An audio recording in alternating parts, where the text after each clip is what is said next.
नमस्कार विद्यार्थी मित्रांनो, बी ए द्वितीय वर्ष मराठी ऐच्छिक अभ्यासपत्रिका 6वी मराठी नाट्यात्मक साहित्य यामधील युगान हा नाट्यवेचा आपण पाहत आहोत. महेश एलकुंचवार हे मराठी नाट्यसृष्टीतलं एक महत्त्वपूर्ण नाव.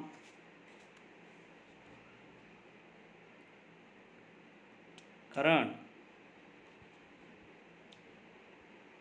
महेश एलकुंचवार यांनी अनेक नाटकं लिहिलेली आहेत. पण एक 3 नाटकाचित्रे एकाच कुटुंबातील नाटकाची कहाणी. वाडा चिरेबंदी हे पहिलं नाटक, मग्न तळ्याकाठी हे दुसरं नाटक आणि युगांत हे तिसरं नाटक. कथा एक सलगच आहे, एकाच कुटुंबातली आहे. पहिल्या कुटुंबामध्ये तात्या, त्याचा मृत्यू आणि वाड्याचं भग्न अवस्थेपण. दुसऱ्यामध्ये मग्न तळ्याकाठीमध्ये जो भास्करचा मुलगा सुधीर, त्याने शासनाला चुकून जंगलातली लाकूड तोड करतो आणि त्यात तो तुरुंगात जातो आणि आईचा होणारा मृत्यू. दुसऱ्यामध्ये अशा पद्धती, पहिल्यामध्ये तात्यांजींचा मृत्यू म्हणजे सुधीरच्या आजोबाचा मृत्यू आणि दुसऱ्यामध्ये सुधीरच्या आजीचा मृत्यू. एकूणच या सर्व तिन्ही नाटकातल्या कथानक दर्जेदार आहे. कारण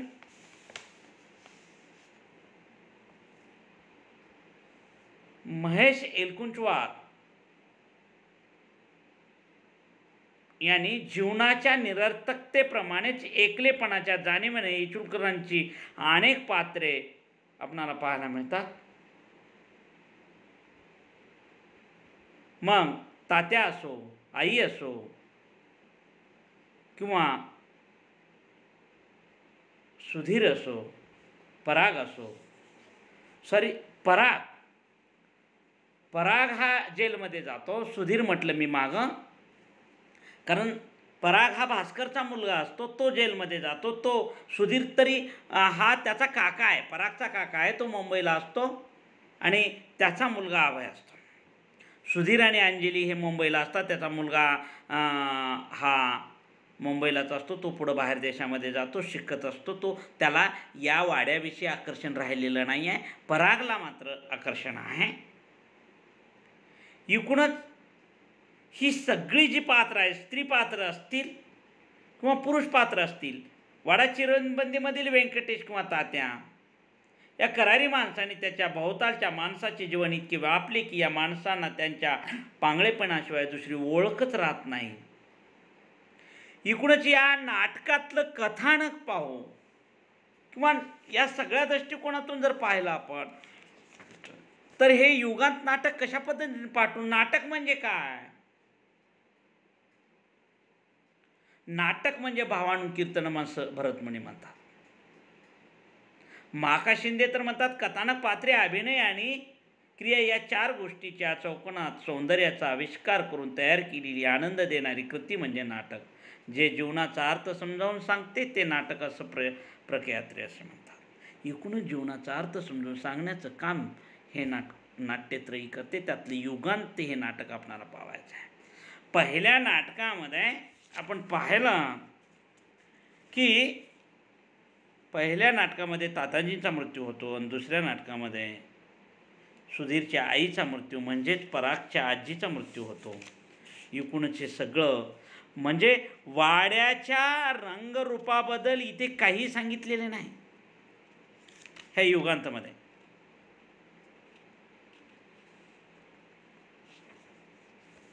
सभोवतालचा रखरखाट आणि क्षीण थकलेली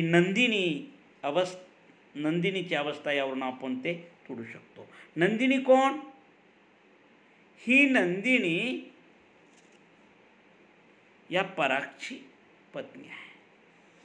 या परागचं एका विधवा स्त्रीशीही प्रेमसंबंध आहे. ती अंजली या ठिकाणी आपणाला ओळखू सांगून जाते आणि हे सगळं जे करतो पराग ते काही योग्य नाही असं तिला वाटतं. आणि एकूणच या युगांत नाटकाच्या मुळाशी निमित्त आहे त्या आजीच्या म्हणजे पहिल्या 2 भागातील आईच्या मृत्यूचे वाडाच्या 3 भागातील निमित्ते मोठे अर्थपूर्ण आहेत. पहिल्याचे निमित्त आहे ताताजीचा मृत्यू. तिथे काळीच्या संदर्भातील एका खास जीवन पद्धतीचा अस्त झालेला, वाड्याला अवकाळ आलेली, कुटुंबियाचे भावसंबंध धोक्यात आलेले, मूळ कारण आर्थिक दुरावस्थाच होते. दुसऱ्या भागाचे निमित्त आहे रणजीचं लग्न, वाड्याची एकूण रया बदललेली, तो नांदू गाजू लागलेला. त्याचे कारण परागची ग्रामीण टकेगिरी, उद्योगधंदा यामुळे आलेली आर्थिक सुस्थिती हेच होय. या भागाच्या प्रारंभी तर पत्ते आठवून लग्न चिठ्ठ्या पाठवण्याचे कामं चालू असल्याचे दिसते. आर्थिक दुःस्थितीत असताना तुटलेले संवादच पुन्हा प्रस्थापित करण्याचा हा प्रयत्न होय.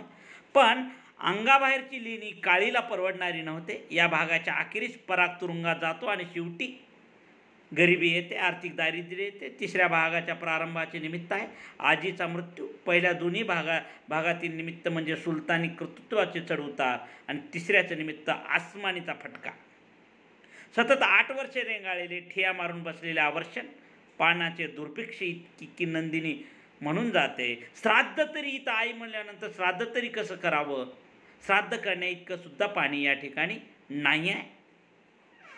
आजी वारल्याचे कळताच अभय शिवडणहून एकटाच धरणगावला इथं आलेला आहे. दरम्यानच्या काळात त्याचे शिंदी अशी लग्न झालेले असून ते शिवडणमध्येच आहे. जाळणाऱ्या उन्हात पायी यायला लागल्यामुळे दमछाक झालेला अभय आधी पाणी पितो, बाळची चौकशी करतो आणि मग म्हणतो, काय हे ऊन का काय? हे तर ऐन पावसाचे दिवस ना. त्यावर नंदिनी परागची पत्नी म्हणते, गेल्या 8 वर्षात पाऊस नाही.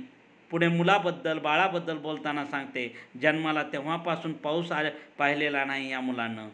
पुढे अभय म्हणतो, गावात किती सन्नाटा आहे भर दुपारी. म्हणजे या सगळ्या गोष्टीवरून पाऊस पडत नाही. टंकरने पाणी पुरवायला कृत्रिम उपायाचे अपयश सांगून नंदिनी अनेकांनी गावे सोडल्याची बोलते.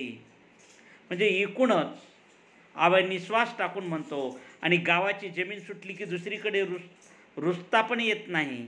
ही जमीन काळी असते, पांढरी नव्हे, हे आपल्या लक्षात सहज येऊ शकते. हा काळीचा संदर्भच निनिवेत घेऊन येतो की काय? अभयला नंदिनी म्हणते, तुमचे भाऊ इथून हलणार नाहीत म्हणून मग मीही नाही आणि म्हणून हा बाळही नाही. आम्ही कुठंच जाणार नाही. अभय म्हणतो भरपूर.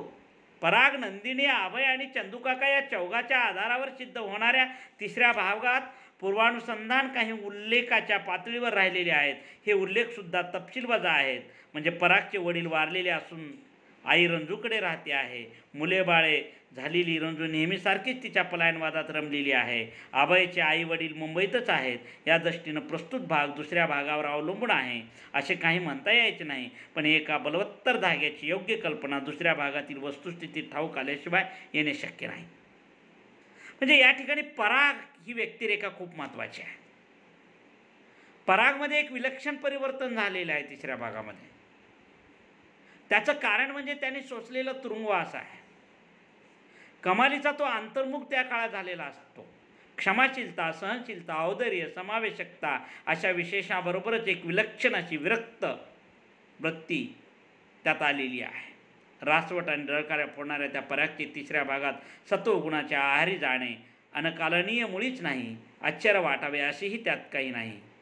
उलट तुरुंगातील एकांत आणि नंतरचे अवकाळातील भोग लक्षात घेतले तर परागच्या व्यक्तित्वाचे तिसऱ्या भागात नैसर्गिक विकसन झालेले आहे हे लक्षात येते. फक्त नेमकेपणी ते लक्षात येण्यासाठी वाड्याच्या दुसऱ्या भागातही पराग परिचयाचा असायला हवा.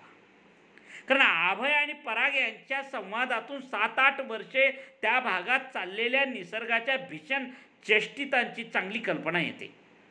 कारण 8 वर्ष झालं पाऊस पडला नाही, 18 दारिद्र्य आलेलं आहे आणि परागनं जी काही शासनाला चुकून लाकूड तोड केलेली होती त्यामुळं त्याला जेलमध्ये जावं लागलं होतं. त्या जेलमध्ये असताना त्यांनी खूप काही शिकलं होतं. त्याच्यामध्ये क्षमाशीलता, सहनशीलता, औदार्य, समावेशकता ही गुण आलेली होती आणि त्यानं विरक्त वृत्ती धारण केलेली होती. त्याने सगळे वाईट काम सोडून दिलेले होते. त्यातला हा एक युगांत नावाची इतका भाग आपल्याला जर समजला तर याच्या पुढं आपल्याला समजतो काय भाग आहे. तोच दिवस आहे, रात्रीचे 12 वाजून गेलेले आहेत, सगळे ओसरीवर बसलेले आहेत. चंदू फक्त तिथेच पोटात पाय दुमटून झोपलेला आहे आणि अभय म्हणतो, वाटलं होतं रात्री तरी गार होईल. पराग म्हणतो, आम्ही तर विसरूनच गेलो आहे गारवा म्हणजे काय. अभय म्हणतो, संताप येतो तुझा. पराग म्हणतो, काय केलं रे भय. अभय म्हणतो, एका शब्दाने तरी कळवायचं, खूप नाही पण मला जमेल तसं पाठवत राहिलो असतो. पराग, त्यानं आमची नियती बदलली असती का. हसतोस काय, नीती नसती बदलली पण आला दिवस तर जरा सुखाचा झाला असता. पराग, आमचा प्रत्येक दिवस सुखाचाच आहे अभय, आता कशाबद्दल काही तक्रार नाही. आणि तुला एवढं वाटतच असेल तर इथून गेल्यावर पाठव, तुला वाटेल ते आम्ही घेऊ. ह्याच्या त्याच्यासाठी खर्च करायला. हो, आज काय गरज होती स्वतःचे खर्च करायची त्या माणसासाठी. तुला नसल, मला होती. तुला तो फक्त एक माणूस होता अभय, मला तो तुकाराम मामा शिंपी होता. टेप नाही म्हणून कापडाच्या पट्टीवरच खुणा करून काम चालवणारा खेडूत अडाणी शिंपी याने शिवलेल्या शर्टाची एक बाही हमखास दुसऱ्या बाहीपेक्षा लांडी. काच केले तर गुंड्या नाही, गुंड्या लावल्या तर काच नाही. मुंजीसाठी सदरा टाकला आणि लग्नातच मिळे. पण हाच भजनात उभा राहिला म्हणजे डोळ्यातून धारा लागेल त्याच्या. माझे कपडे जन्मभर शिवले यानं, मी एवढंही करू नये त्याच्यासाठी. निश्वास गेला. आपल्या अवतीभोवतीचं ओळखीचं सगळं एक एक नष्ट होताना पाहायची वेळ आली. कारण 8 वर्ष झालं पाऊसच पडला नाही. स्वीडनमधून अभय आलेला आहे. तो म्हणतो, आपल्या भावाला एक गोष्ट मला सांगायची तरी तू, की पाऊस पडला नाही, तुझे एवढे हालाकीचे दिवस चाललेत, मी पैसे पाठवले असते रे भाऊ. अरे आमचा प्रत्येक दिवस सुखाचाच चाललाय, तू काही काळजी करू नको. आता तू गेल्यानंतर काय पाठवायचे ते पाठवतो, घेऊ. पण आज त्या शिंप्यासाठी काय खर्च करायची गरज होती. त्यावेळेला तो सांगतो, तुला गरज नसेल पण मला आहे. कारण तो शिंपी म्हणजे साधा नाही, तो तुकाराम मामा शिंपी होता. टेप नाही म्हणून कपड्याच्या पट्टीवरच तो खुणा करायचा, त्याच्याकडे टेपसुद्धा मिळायचा नाही. ह्याने शिवलेल्या शर्टाची एक बाई हमखास दुसऱ्या बाईपेक्षा लांडी असायची. काच असेल तर गुंड्या नसायच्या, गुंड्या असल्या तर काच नसायच्या. मुंजीसाठी टाकलेला सदरा त्यालाच्या लग्नात मिळेल. पण भजनामध्ये असा तो गायचा की डोळ्यातून धारा लागायच्या. अरे जन्मभर माझे कपडे शिवले याने, याच्यासाठी थोडं दिलं तर काय बिघडलं. कारण पाण्या वाचून माणसं मरत आहेत, गाव सोडून जात आहेत, याचं दुःख वाटायला लागलेलं आहे. म्हणून म्हणजे नाटक कशा पद्धतीचं असतं. कारण नाटक म्हणजे भावानुकीर्तनम याचा भाग या ठिकाणी आपणाला पाहायला मिळतो. भाव, आतमध्ये दडल्या गेलेल्या भावना या दृष्टिकोनातून जे जीवनाचा अर्थ समजावून सांगतं त्याला नाटक असं म्हटलं जातं, असं प्रख्यात्रे म्हणतात. मग कथानक असो, पात्र असो, अभिनय आणि क्रिया या 4 गोष्टीच्या चौकणामध्ये सौंदर्याचा आविष्कार करून आनंद देणारी कृती म्हणजे नाटक. ही आनंद देणारी कृती याला नाटक म्हणावं अशा पद्धतीनं. पुन्हा अभय नंदिनीला म्हणतो, ह्याला आवरत का नाही जरा, घर धुवून परोपकार करतो. पराग हसतोस काय साधू बुवा. अरे तिला काय सांगतो, सुरुवात तिनं केली. गावात हाहाकार, दातावर मारायला कोणाजवळ पैसा नाही, गरजूंना तोटा नाही, कुणी आजारी, कुणी मरणाच्या आजारात, कुणी गाव सोडून गेलेला. एक दिवस उठलीने माझ्यासमोर न बोलता डबा आणून ठेवला. अभय तू त्याची वाटच पाहत असशील. बरं छान मोकळं वाटतंय आता. आपण वरचं हे आकाश आणि त्यातल्या ह्या चांदण्या अभय निखाऱ्यासारखे दिसतात. बरं आणि तिकडे रे स्वीडनमध्ये बर्फाच्या खड्यासारख्या दिसत असतील नाही, किती छान थंड असेल तिथं. अभय कुणी सांगितलं थंडी छान असते म्हणून. बरं आम्हाला स्वप्न पडते थंडीचे. अभय ह्या वनवे इतकीच भयंकर असते थंडी. बर्फाने आच्छादलेल्या पठारावरून बंद दारा खिडक्याच्या फटीफटीतून येते ती. तुमच्या नकळत मग कमालीच्या शांतपणे ती तुमच्या शरीरात, हाडामध्ये, मनात, आत्म्यात प्रवेश करते. मग तुमच्या मनाचा आणि आत्म्याचा एक एक कोपरा गारटून मारायला लागतो. स्वीडनमधल्या लांबलचक न संपणाऱ्या संध्याकाळी मी कशा घालवतोय माहीत आहे.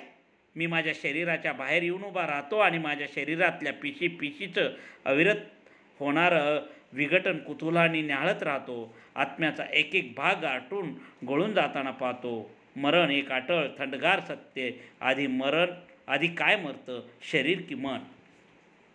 म्हणजे जीवनातलं एक कल्पित सत्य या ठिकाणी अभयने सांगितलेलं आहे की अरे मी काय संपवतो म्हणून सांगतेस, मला काय होतं म्हणून. अरे नंदिनीनं दिलं, कारण गावातले लोक हाहाकार माजला होता, कुणाजवळच पैसा नव्हता, गरजूंना गरज होती, कुणी आजारी, कुणी मरणाच्या दारात, गाव सोडून निघालेला. अशा वेळेला गाव सोडून जाऊ नये म्हणून तिनं आपल्या सगळ्या सोन्याचा दागिन्याचा डब्बाच दिला आणि विका आणि सगळ्यांची सेवा करा. तेव्हा सगळं विकलं आणि आता निवांत झालेलो आहे. मला आता छान मोकळं वाटतं. आता काय आहे, घरात तर काहीच शिल्लक नाही आहे. आता आपण वरचं आकाश आणि त्यातल्या ह्या चांदण्या एवढंच शिल्लक राहिलेलं आहे. आनंद वाटतं, मोकळं वाटतं. अरे निकाऱ्यासारख्या दिसतात त्या चांदण्या, घरातच काही नाही, खायला अन्न नाही, पाणी नाही, पिणं नाही, 18 दारिद्र्यात जगत होतास तू, मला फोनही केलं नाही. अरे अभय म्हणतो, अभय मग पराग म्हणतो, स्वीडनमध्ये बर्फाच्या खड्यासारख्या दिसत असतील नाही, किती छान थंड असेल तिथं. अरे कुणी सांगितलं थंडी छान असते म्हणून. नाही बा, आम्हाला स्वप्न पडतात. 8 वर्ष झालं पाऊसच पडत नाही म्हणून आम्हाला स्वप्न पडतो. अरे या सुद्धा वणव्या इतक्याच भयंकर असते, थंडीसुद्धा वणव्या इतकी भयंकर असते, गरमीही जितकी भयंकर असते तितकी थंडी भयंकर असते. बर्फातल्या आच्छादलेल्या पठाराहून बंद दारा खिडक्याच्या फटीतून ती आत येते, नकळत कमानीच्या शांतपणे शरीरात, हाडामध्ये, मनामध्ये, आत्म्यात ती प्रवेश करते. तुमच्या मनाचा, आत्म्याचा एक एक कोपरा ती गाठून मारायला लागते. जे स्वीडनमधल्या लांबलचक न संपणाऱ्या संध्याकाळी मी कशा घालवतो तुला माहीत आहे का? मी माझ्या शरीराच्या बाहेर येऊन उभा राहतो आणि माझ्या शरीरातल्या पिशीचं अविरत होणारं विघटन कुतूहलानं न्याहाळत राहतो. आत्म्याचा एक एक भाग गाठून आणि गळून जातो. मरण एक अटळ थंडगार सत्य हे मी पाहत असतो. आधी काय मरतं, शरीर की मन, हा प्रश्न आमच्यावर पडतो. कारण मरण हे अटळ आहे, सत्य आहे. आज ना उद्या प्रत्येकाला मरायचंच आहे. आणि हे मरण मग दुष्काळात राहिलो काय आणि थंडीत राहिलो काय, उन्हात राहिलो काय, पावसात राहिलो काय, मरण मात्र सत्य आहे. आणि मरणाशिवाय कारण जन्म आहे तर मृत्यू आहे. पराग म्हणतो शिंदिया कशी आहे, अभय म्हणतो छान, सेंट्स यू आर लव, तिला एकदा भेटावंसं वाटतं. छान जुळेल तुमच्यासारखीच आहे ती, सगळ्या जगावर उपकार करायला सदा तत्पर. मीच करंटा वेगळा आहे तुमच्यापेक्षा. पराग म्हणतो उगीच सोडली तू अमेरिका, तिथे किती गोतावळा होता तुझा, म्हणूनच सोडली. जीव घेऊन धावत सुटलो तिथून. चंदू कोणतो कुशीवर होतो. आबे त्याच्याकडे विचित्र कुतूहलानं बघतो. हा माणूस कशापासून पळत असेल, काय करून घेतले बघ स्वतःचं. पराग म्हणतो नियतीनं स्वतःचं त्यानं काही करून घेतलं नाही, नियतीनं त्याचं केलेलं आहे. जुनं कपाट अमरावतीच नेऊन विकायचं म्हणून परवा रिकामं केलं तर आज सगळ्यांच्या जन्मकुंडल्याचे एवढे भांडोळे तात्याजींनी केल्या होत्या. चंदू काकाच्या पत्रिकेत काय लिहिलं आहे माहीत आहे? हिऱ्यामण्याने मुठ्ठी कायम भरलेल्या राहतील. आणि चंदू तरी इथं आजारी पडलेला आहे, पोट पाठ एक करून. आम्ही म्हणतो तुझ्या हसशील तू. अरे घराण्याचं नाव उजळून काढणारा कुलदीपक म्हणून तुरुंगात खडी फोडून केली की नाही नाव मोठं. मी तुरुंगात गेलोत खडी फोडायला. घराण्याचं वतनदाराचं नाव मी अशा पद्धतीनं मोठं केलेलं आहे. हवे म्हणतो बेशरम रंजूचं अष्टपुत्रा होईल, त्यातले 3 तर झाले, 4थ्याची तयारी आहे. एकेका आयुष्याची तऱ्हा असते. इकडे पाऊस येवो न येवो, दुष्काळ पडो, माणसं मरो, हिचे काही उंच टाचाची बूट घालून काळा चष्मा लावून पर्स हलवत सिनेमाला जाणं सुटत नाही. घरी आया आहेच पोरं सांभाळायला. ती तिची नीती रंजीच्या पोरवाड्यात कायम अडकली. 70 आली पण तिच्या मागची चूल सुटत नाही. अबे चला माझ्याबरोबर ह्या ओसडीत नका राहू. इथे मी एकटाच असा आहे का अबू? खरं म्हणजे आधीच तो साग विकायला न चालू लागायचं. साग आहे कुठं साग? सगळा कापून नेला लोकांनी.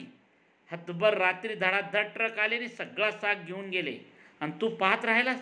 मी नव्हतो कापत दुसऱ्याचा साग, माझ्या हातच उचल ना. हा साग माझा नाहीच असं वाटे, ज्याचा होता त्याने नेला. हे संत पण कधीपासून? तुरुंगात खडी फुटली तेव्हापासून. तुरुंगाच्या 4 भिंतीत मी आतून किती मोकळा होत होतो हे कसं सांगू तुला. मनातली सगळी भीती, लाज, संताप सगळं जळून त्या शिक्षेत एकदम स्वतंत्र झालं. म्हटलं किंमत दिली. आता माझी पोटी कुरी झाली. आयुष्यानं उघडं पाडावं असं प्रत्येकाला एकदा तरी वाटत असतं. किती भीतो आपण. या ठिकाणी एकूणच परागला तुरुंगात गेल्यापासून पश्चाताप झालाय. स्वतःच्या घरचा साग लोकांनी तोडून नेला तरी त्यानं काय म्हटलेलं नाही आहे. म्हणून आबाई म्हणतो कधीपासून तू संत झालास. म्हणजे अभय आणि पराग यांचा संवाद, नाटकामध्ये संवाद असतात आणि नाटकातले संवाद कानात पडल्याबरोबर मनात रुजले पाहिजेत. रंगमंचावर जेव्हा नाटक चालू असतं तेव्हा पात्र, कथानक, व्यक्तिचित्रण, ज्याला पात्र म्हणू, कथानक, पात्र, अभिनय आणि क्रिया या चार प्रक्रियेच्या चौकन्नामध्ये सौंदर्याचा आविष्कार होत असतो. त्यालाच नाटक असं म्हणायचं. इथं अभय पराग असेल, अभय नंदिनी असेल किंवा अजून कुठल्या युगांतमध्ये ज्या संवादाची गोष्ट आपण ज्याला पाहू, म्हणजे किती सुंदर संवाद या ठिकाणी आपणाला पाहायला मिळतात. कारण काय सांगतो, मरण एक अटळ थंडगार सत्य, आधी काय मरतं, शरीर की मन, कशा पद्धतीचा हा संवाद आहे आपण असं पाहू. किंवा तुरुंगाच्या चार भिंतीत मी आतून किती मोकळा होत होतो, कसं सांगू तुला, मनातली सगळी भीती, लाज, संताप सगळं जळून गेलं त्या शिक्षेत. मन एकदम स्वतंत्र झालं. तुरुंगातून मी खूप शिकलो. कारण सहनशीलता, क्षमाशीलता, औदार्य, समावेशकता आणि विरक्तवृत्ती शिकलेला आहे. आणि हा वाडा ओकाबोका झालेला आहे. पिके गेली, गावाने सागाची झाडे कापून नेली. यात ना खंत ना खेद अशी अवस्थेपर्यंत प्राग पोहोचलेला आहे. तो म्हणतो माझा पाय निघत नाही या गावात ना अभय. तो गावात तू माझ्यासोबत चल अभय म्हटल्यानंतर तो म्हणतो माझा पाय सुद्धा या विचारशील आहे का या गावात, मलाही नाही सांगता येत. 10,000 खेड्यासारखं रूपरंग नसलेलं बकाल दरिद्री खेडं, पण इथे जीव अडकून आहे माझा. एक वेळ गेलोही असतो, पण हे आवर्षण आलं न गाव डोळ्यासमोर उजाडू जाऊ लागलं. मग ते रुतेलच पाय इथं, ते कसे बेमान होतील. गावातल्या माणसांच्या वागण्यातही झालेले बदल तो जाणून आहे, पण तरीही तो हे धागे तोडू शकत नाही. आपल्या स्वीकार क्षमतेच्या कक्षा रुंदावून त्यात आसमानीच्या तडाख्याला सामावून घ्यायचा प्रयत्न करणाऱ्या एका समर्थ भूमिपुत्राचेच हे उद्गार परागच्या तोंडून या ठिकाणी आपल्याला पाहायला मिळतात. म्हणून परागच्या कुंडलीमध्ये लिहिलेलं आहे, घराण्याचं नाव उजळून काढणारा कुलदीपक. भलेही तो तुरुंगात गेला असेल, पण त्यानं घराण्याचं नाव मात्र उजळून काढलेलं आहे असं मला वाटतं. इथं आपण थांबू, बाकीचा भाग नंतर पाहू. धन्यवाद.